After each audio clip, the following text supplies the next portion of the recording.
லூக்கா 9:9. இயேசுவை காண வாய்ப்பு தேடிக் கொண்டிருந்தான். அன்பு நேசரே, உம்மை காண, உமோடு பேச, உம்மிடமிருந்து அருட்கொடைகளை பெற்றுக்கொள்ள எத்தனையோ மக்கள் காத்து கிடந்தார்கள். வாய்ப்பு கிடைக்க பெற்ற ஒவ்வொருவருமே தங்கள் எண்ணியதற்கு மேலான ஆசீரை அடைந்து கொண்டார்கள். ஆண்டவரை காண வாய்ப்பு பர்த்திமே கிடைக்கப் போவது 1 நிமிடமோ 2 நிமிடமோ. இந்த வாய்ப்பை பயன்படுத்தி கொண்டால்தான் பார்வை, இல்லாவிட்டால் பார்வையற்றவன். கிடைத்த வாய்ப்பை பயன்படுத்தி விசுவாசம் நிறைந்த உள்ளத்தோடு பார்வையை பெற்றுக்கொள்ளுகிறார். கனானைய தாய் ஓயாமல் கத்திக்கொண்டே வருகிறாள். எத்தனையோ பேருக்கு இடைஞ்சல். ஆண்டவர் கவனிக்கா நிலை.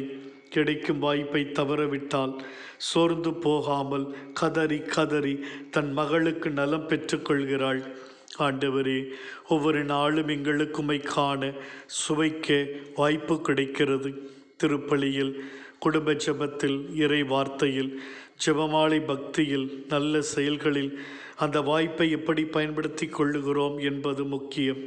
ஆண்டவரே, வாய்ப்பு வரும்பொழுது அதை நாங்கள் கெட்டியாக பிடித்து கொண்டு வாழவும், உம்மோடு எப்பொழுதும் இணைந்து வாழவும், எங்களுடைய நல்ல செயல்களின் வழியாக பிறருக்குமை நாங்கள் வெளிப்படுத்தி வாழவும் எங்களுக்கு நல் மனதை தாரும்.